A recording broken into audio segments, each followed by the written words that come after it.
Pension મુદ્દે દિલીપ સંઘાણીનું નિવેદન સામે આવે છે। પૂર્વ ધારાસભ્યોને પેન્શન નથી મળતું। પૂર્વ ધારાસભ્યની પેન્શન બાબતે રાજકીય પાર્ટીઓને દંભ છે।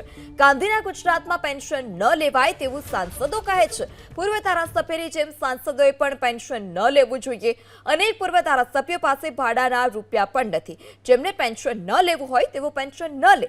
જેમને પેન્શનની જરૂર છે તેમને પેન્શન મળવું જોઈએ। પૂર્વ ધારાસભ્યોને પેન્શન મળે તે માટે વિચારણા થાય।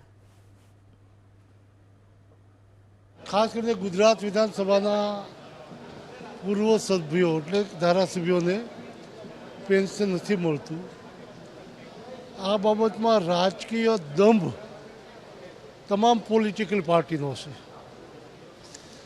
કારણ કે ગાંધીના ગુજરાતમાં પેન્શન ન લેવાય આવી વાતો કરનારા પાર્ટીના સભ્યો, સંસદ સભ્યો, રાજ્યસભાના સભ્યો પાર્લામેન્ટમાંથી પેન્શન લે છે। જો એ ગાંધીના ગુજરાતના જ છે તો ગાંધીના ગુજરાતના ધારાસભ્યો પેન્શન ન લે તો એ પણ એક પોલિટિકલ પાર્ટીએ નિર્ણય કરવો જોઈએ કે ગાંધીના ગુજરાતના કોઈ સાંસદોએ, રાજ્યસભાના સભ્યોએ કોઈ પ્રકારનું પેન્શન નહીં લેવું જોઈએ।